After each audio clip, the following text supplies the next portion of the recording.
Saya bacakan dari bacaan pertama dari tema utama bahan membangun jemaat. Saudara kekasih, Yesaya pasal 65 bait yang bacaan yang pertama tadi. So perhatikan dengan baik kata-kata ini saudara. Aku telah berkenan memberi petunjuk. Tuhan berkenan memberi petunjuk kepada orang yang tidak pernah menanyakan Tuhan. Aku telah berkenan ditemukan oleh orang-orang yang bahkan tidak mencari aku. Aku telah berkata ini aku kepada bangsa yang bahkan tidak pernah memanggil namaku. Apa artinya saudara? Apa yang Tuhan mau saya tahu tentang Tuhan ketika Tuhan katakan saya bersedia memberi petunjuk bahkan kepada orang yang tidak pernah nanyakan Tuhan. Bahkan yang tidak mampu berseru kepada Tuhan, Tuhan mau beri petunjuk kepadanya. Enggak salah ini pendeta. Apa yang Tuhan mau saya tahu saudara? Apa yang Tuhan mau saya pahami? Ketika Tuhan katakan saya bersedia ditemukan bahkan oleh orang yang tidak pernah mencari saya. Saya peduli bahkan kepada orang yang bahkan tidak pernah peduli kepada Tuhan. Apa yang Tuhan mau saya tahu? Yang bertahun-tahun melupakan Tuhan, Tuhan terus pedulikan. Yang bertahun-tahun tidak mau tahu tentang Tuhan, Tuhan terus ingat. Yang bertahun-tahun tidak pernah ingat, Tuhan ingat. Pertanyaan mendasarnya saudara-saudara, apa yang Tuhan mau saya tahu dari bacaan ini? Satu orang kawan pada bilang, nggak salah bacaan ini pendeta. Ayat 2. Sepanjang hari aku telah mengulurkan tanganku kepada suku bangsa yang memberontak. Tiap hari dia berontak, tapi tiap hari ulurkan tangan. Yang menempuh jalan yang tidak baik dan mengikuti rancangannya sendiri. Saudara yang kekasih dalam Tuhan, apa yang firman Tuhan mau dari cerita ini sebenarnya? Apa yang Tuhan mau saya tahu? Saya bersedia memberikan petunjuk kepada orang yang bahkan tidak pernah peduli tentang Tuhan, bahkan tidak pernah cari Tuhan, bahkan mungkin tidak pernah mau tahu perasaan Tuhan. Apakah ini berarti saya nggak perlu bersuruh kepada Tuhan? Nggak perlu saya berdoa pendeta, toh dicari juga gitu. Apa ini berarti tidak perlu saya meminta kepada Tuhan? Toh nanti diberi juga, dijawab juga. Tidur-tidur aja diam, tidak peduli tentang Tuhan, nanti Tuhan cari. Apa ayat ini berarti seperti itu? Saya bilang sama sekali tidak. Dalam banyak sekali kitab Alkitab, perjanjian baru, perjanjian lama, banyak sekali ayat yang mengatakan datanglah kepada Tuhan, cari Tuhan. Tuhan ajarkan saya berdoa, ada doa Bapa kami diajarkan. Itu berarti apa? Tuhan mau saya berdoa, Tuhan mau saya berseru, Tuhan mau saya meminta kepada Tuhan. Ayat ini sama sekali tidak mengatakan nggak perlu berdoa kalau itu. Kalau begitu saudara, pertanyaan mendasarnya sebenarnya adalah apa yang Tuhan mau saya tahu tentang Tuhan? Alkitab itu kan tentang Tuhan, bukan tentang kita. Not about apa yang saya lakukan, tidak tentang apa yang saya lakukan, tetapi tentang apa yang Tuhan lakukan. Bukan tentang kasihku ke Tuhan, tapi tentang kasih Tuhan pada diri. Saudara yang kekasih dalam Tuhan, menarik sekali. Saya betul-betul bergumul memikirkan apa yang Tuhan mau katakan. Satu hal, saya bayangkan begini. Kalau firman Tuhan katakan saya bersedia memberi petunjuk kepada orang yang bahkan tidak mau mencari aku, tidak mau menanyakan aku. Tuhan terus memanggil dan mencari bahkan ketika saya tidak mau mencari Tuhan. Tuhan bahkan terus peduli bahkan ketika saya bahkan tidak mau peduli tentang Tuhan. Satu hal, kasih Tuhan itu luar biasa. Kasih yang luar biasa yang bahkan tidak pernah berhenti dengan penolakan dirimu. Kasih yang tidak berhenti dengan kesediaanmu menutup, tidak berhenti dengan penolakan dirimu, tidak berhenti dengan pelarianmu, tidak berhenti dengan ketidakpedulianmu tentang Tuhan. Kasih yang tidak pernah berhenti dengan segala pelanggaran dan pemberontakan. Bahwa Tuhan hajar, pasti Tuhan hajar. Kepada Daud, Tuhan bilang begini kepada Daud, Daud, saya janji keturunanmu akan terus ada di tahta Daud. Saya janji. Tapi kalau anakmu nakal, pasti kuhajar, pasti kuhajar. Pasti kuhajar. Tetapi kasih setia Tuhan tidak pernah akan undur dari dirimu. Saya bayangkan luar biasa. Kasih yang tidak berhenti dengan penolakan. Kasih yang tidak berhenti. Saya bujuk-bujuk orang sekali, saya bujuk Dia tidak mau lawan naiko. Sekali dua kali ku bujuk dia nggak mau lawan naiko. Pental parai hindar Tuhan. Tuhan tidak seperti itu. Luar biasa saudara. Ya. Amsal, hajar anakmu katanya selama ada harapan. Hajar anakmu selama ada harapan. Jadi masih ada harapan tuh yang pasti diajar. Yang repot kalau sudah gak pernah diajar. Hajar anakmu selama masih ada harapan. Tetapi jangan kau inginkan kematian.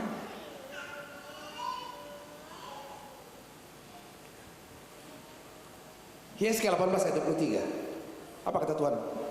Apakah aku berkenan kepada kematian orang fasik? Tidak. Bukan saya tidak berkenan kepada kehancuran orang fasik. Bukankah kepada pertobatannya? Yang Tuhan rindukan adalah apa? Bukan kehancuran orang. Yang Tuhan rindukan adalah apa? Pertobatannya. Jadi Tuhan memang beda dengan sikap manusia. Sebagian yang di kota tak siap sana. Ada orang biasa, wih, ada kecelakaan di sana. Siapa itu? Yang naik motor? Oh, naik motor. Kenapa kecelakaan? Jatuh, iyo. Yang mana orangnya kah? Itu yang gondrong banyak tatonya. Oh, bajingan memang tuh di itu. Nah. Tuhan tidak seperti itu. Manusia kan lain ya. Kalau orang yang dia suka mengalami musibah, apa-apalah kan. Tuhan nggak seperti itu. Tuhan katakan jelas, apakah aku berkenan kepada kematian orang fasik? Tidak. Sama sekali tidak. Yang aku paling inginkan adalah apa? Pertobatannya. Yang saya inginkan adalah dia berbalik sepenuhnya kepada Tuhan. Berbalik, belajar, bergantung total 100% hidupnya kepada Tuhan. Bukan pada yang lain. Dan Tuhan hajar sebab apa? Tuhan sayang. Luar biasa saudara. Kasih yang tidak berhenti dengan keterbatasan saya. Kasih. Kita baca Injil hari ini, Injil Lukas, dan menarik sekali. Ya, saya ambil satu perumpamaan yang menarik sekali. Kan Injil Lukas 15 itu ada 3 perumpamaan. Ada domba yang hilang, anak yang hilang. Saya sudah sering ceritakan domba itu. Ada di tengahnya satu lagi, dirham yang hilang. Ya. Ada satu penafsiran ya, tapi masih bisa diperdebatkan. Ini 3 orang ini cerita tentang domba yang hilang itu about Jesus, gembala yang baik yang menemukan. Kemudian perempuan yang kehilangan koinnya ini adalah perumpamaan dari Roh Kudus, ya. Kemudian Bapa anak yang hilang itu Bapa di sorga, ya. Allah Tritunggal semuanya punya respon yang sama ketika yang hilang ditemukan. Ketika yang hilang ditemukan responnya sama, bersukacita. Coba lihat ya, ini yang paling unik. Ya, kalau ada orang yang kehilangan, ada satu ayat yang terlewat.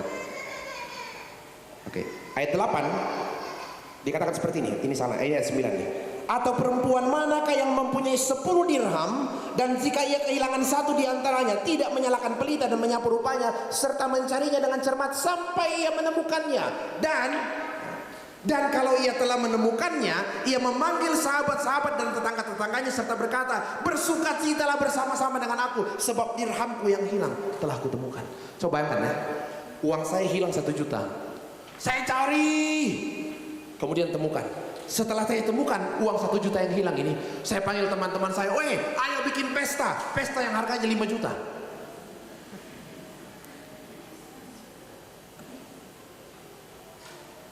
Saya sudah temukan uangku yang hilang 1 juta. Mari kita bikin pesta bersukacita. Biayanya berapa pendeta? 5 juta. Nggak konyol kau. Satu-satunya yang bisa bersukacita macam ini, yang sukacitanya melebihi apapun. Yang penting yang hilang saya temukan. Yang hilang saya temukan itu jauh lebih besar sukacita di surga dari apapun.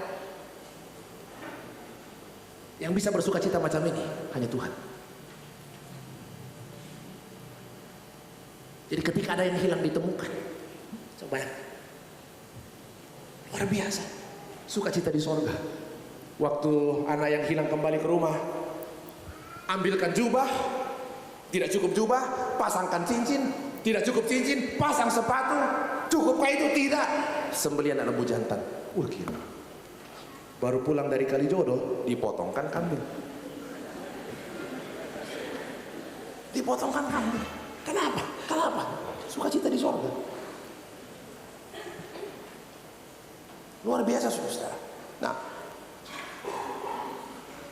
apa yang saya tangkap dari bacaan pertama tadi?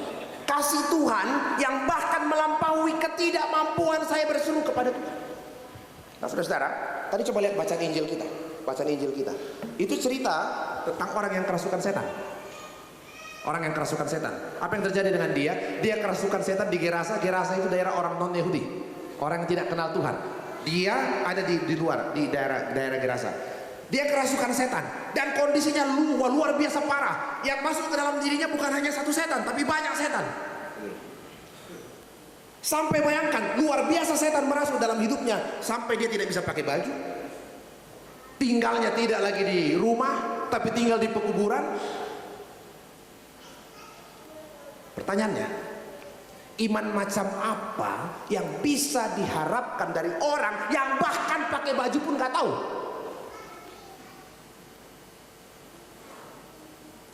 Doa apa yang bisa diharapkan dalam dirinya? Ada yang bilang, Pak Pendeta, dia bilang, apa urusanmu dengan aku, Yesus anak Allah yang maha tinggi? Saya bilang itu bukan doa dan itu bukan seruan dirinya, itu seruan roh jahat yang takut. Bukan dia yang berseru, roh jahat dalam dirinya yang berseru.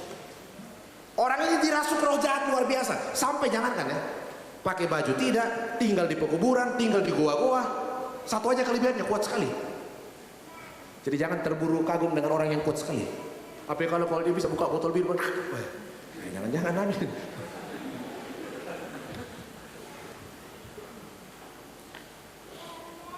Luar biasa, dia kerasukan setan. Pertanyaannya saudara-saudara, dari orang yang macam ini, iman apa yang bisa diharapkan?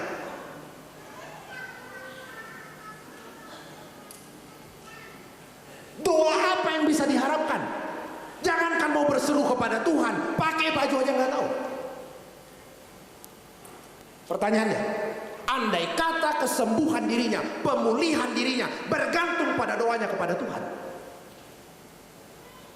Andai kata kesembuhan dirinya bergantung pada seberapa kuat dia berseru kepada Tuhan, seberapa besar imannya. Pertanyaannya, kapan dia sembuh? Bagaimana dia berseru? Dia hanya bisa sembuh karena apa? Anugerah Tuhan 100%. Iman apa yang diharap dari dia? Makanya saya bilang, kalau ada domba yang hilang, apa yang domba itu bisa lakukan supaya kembali kepada gembala? Kalau ada domba yang hilang, apa yang domba itu bisa berbuat supaya dia bisa kembali kepada gembala? Tidak ada. Selain menunggu, Tuhan mendatangi, mengangkat dan mengendong dia. Baca Alkitab dengan baik.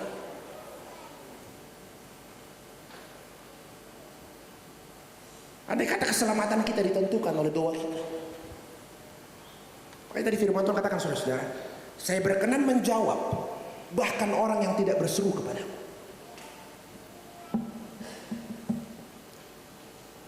Kisah Rasul pasal 3, ingat cerita itu. Itu mujizat pertama setelah Yesus naik ke sorga, Roh Kudus tercurah. Kisah Rasul pasal 2. Kisah Rasul pasal 3 adalah orang yang lumpuh 40 tahun. Lumpuh 40 tahun. Sejak lahir dia lumpuh. Apa yang terjadi saat itu? Dia lumpuh 40 tahun, sejak lahir dia lumpuh, umurnya sekarang 40 tahun lebih. Apa yang terjadi saat itu? Petrus dan Yohanes masuk ke bait Allah. Dia ketemu Petrus dan Yohanes, dan apa yang dia minta kepada Petrus dan Yohanes? Dia minta kepada Petrus dan Yohanes, berikan aku sedekah. Orang ini tiap hari diusung, diangkat dan diletakkan di gerbang indah bait Allah untuk meminta sedekah. Luar biasa.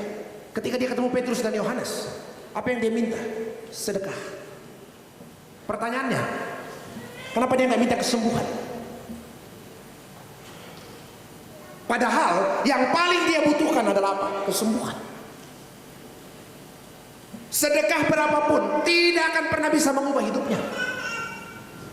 Dari orang lumpuh yang tiap hari harus bergantung dari belas kasihan orang. Pertanyaannya, kenapa dia nggak minta kesembuhan? Sederhana saja. Sebab apa? Kesembuhan tidak lagi ada dalam pikirannya. Kenapa? Sudah terlalu lama lumpuh, 40 tahun Pak Pendeta. Tiap hari saya berdoa, tiap tahun saya berdoa. Inang lasusin nama itu.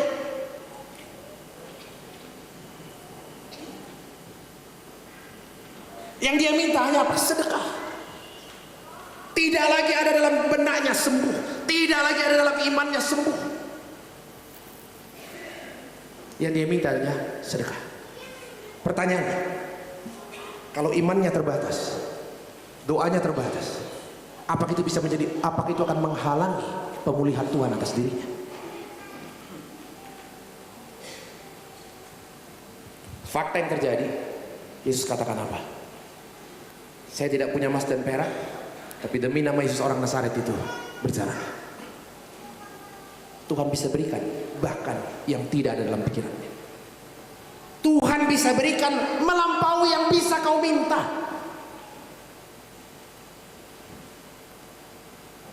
Kalau Tuhan berkati kita hanya berdasarkan ucapan kita, minta capcay, kasih capcay.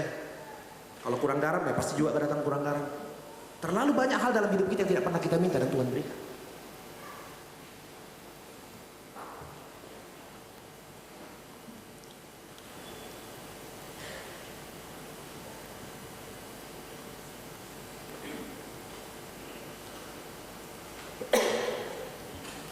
Seorang anak yang lahir di Australia, seorang Kristen keturunan Serbia. Ibunya seorang perawat, lahir tahun 1982, tanpa tangan, tanpa kaki. Saya bayangkan saudara, kalau saya punya keluarga seperti ini, apa yang saya bisa doakan untuk dirinya? Apa yang saya bisa minta untuk dirinya? Apa kira-kira harapan terbaik yang ada di benak kita tentang orang ini, anak ini? Kalau mau realistis, paling harapan terbaik adalah apa? Yori kamu mudah-mudahan kalau dolan usia muruk nanti juga ya. Nah, untung kita mau berdoa kan dia dapat kerjaan yang baik. Aduh, susah ya. Kita yang normal-normal aja cari SMA aja susah. Kita yang sarjana, tangan komplit, kaki komplit, cari kerja aja susah. Apalagi tanpa tangan, tanpa kaki. Nggak ketinggian doamu, pendeta. Apakah saya berpikir dia akan dapat jodoh? Istri yang cantik. Kita yang dekomplit, susah. 5 kali maju, 6 kali ditolak.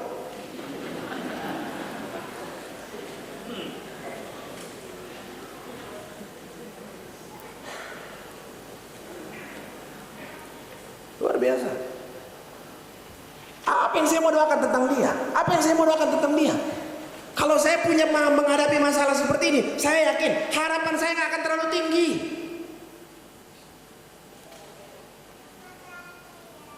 Berkali-kali dia nyaris bunuh diri. Berkali-kali, tidak sekali, berkali-kali. Ceritanya mengatakan ketika anak ini lahir di rumah sakit di Australia, tidak satupun orang, anak pertama lagi, laki-laki, tidak satupun orang di dalam ruang persalinan itu yang tidak meneteskan air mata. Tidak satupun yang tidak meneteskan air mata ketika anak itu lahir. Mana dia apa itu PST? Biasanya anak, coba bayangkan ya, kalau lahir anak pasti langsung perhatikan apa? Liman akan masyarakat, DTN akan masyarakat. Bayangkan begitu lahir tanpa tangan, sukacita segera berubah jadi duka cita, rasa sedih. Bagaimana anak ini yang komplit saja hidupnya, susahnya minta ampun jalan itu. Luar biasa. Anak ini berkali-kali nyaris bunuh diri. Tidak tahu bagaimana harus menjalani hidup ke depan. Luar biasa. Apa yang terjadi? Dia tidak jadi bunuh diri karena apa? Dia selalu ingat ibunya. Ibunya luar biasa mencintai dia. Kalau dia sampai harus bunuh diri, dia tahu betapa sedihnya hati ibunya. Dia kuat karena apa? Dia merasakan ibunya mencintai dia luar biasa. Dan saya yakin cinta Tuhan lebih besar dari cinta ibunya kepadanya. Cinta yang melebihi kelemahannya, melampaui keterbatasannya. Dia gak jadi bunuh diri. Dia sampai SMA, dia mulai percaya diri. Waktu SMP selalu dibully. SMA dia mulai percaya diri. Dia sering kali menjadi kesaksian bagi banyak orang. Umur 21 tahun, dia selesai lulus akuntansi di Amerika. lulus dari dua degree, dua kesarjanaan. Dan apa yang terjadi? Dia menjadi motivator yang luar biasa. Berbicara di puluhan negara, di depan jutaan orang. Cakep banget ya. Lebih gagah dari Ronaldinho atau bapaknya? Luar biasa. Kira-kira di siapa ini lampu aja? Wah. Jadi kalau diundang di jemaat kota ini harus taruh di berbicara di depan jutaan orang di puluhan negara. Dia kemudian menikah. Malah berkati menina. Malah puluh dia.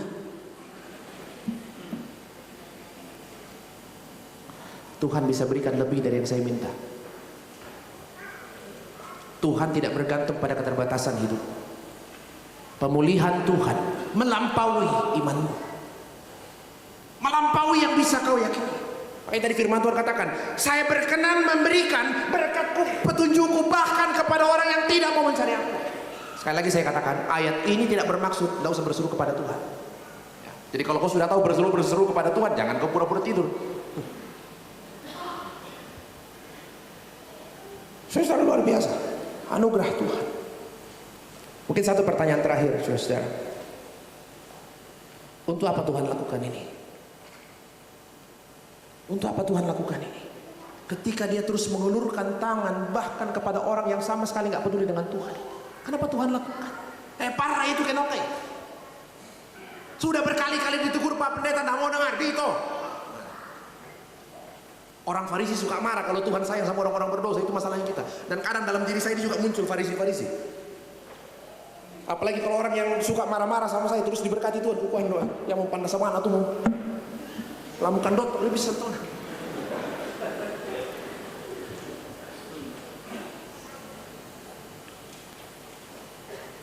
Kalau saya merasa orang lain tidak layak diberkati, saya lebih layak diberkati. Dia punya banyak dosa, harusnya dia dihancurin aja. Dan saya merasa diri saya lebih baik. Hati-hati saya bilang. Bibit keangkuhan mulai ada dalam diri. Tidak satu orang pun benar di hadapan Tuhan. Tidak satu orang pun. Mungkin istrimu nggak tahu, tapi Tuhan tahu. Pendeta nggak tahu, Tuhan tahu.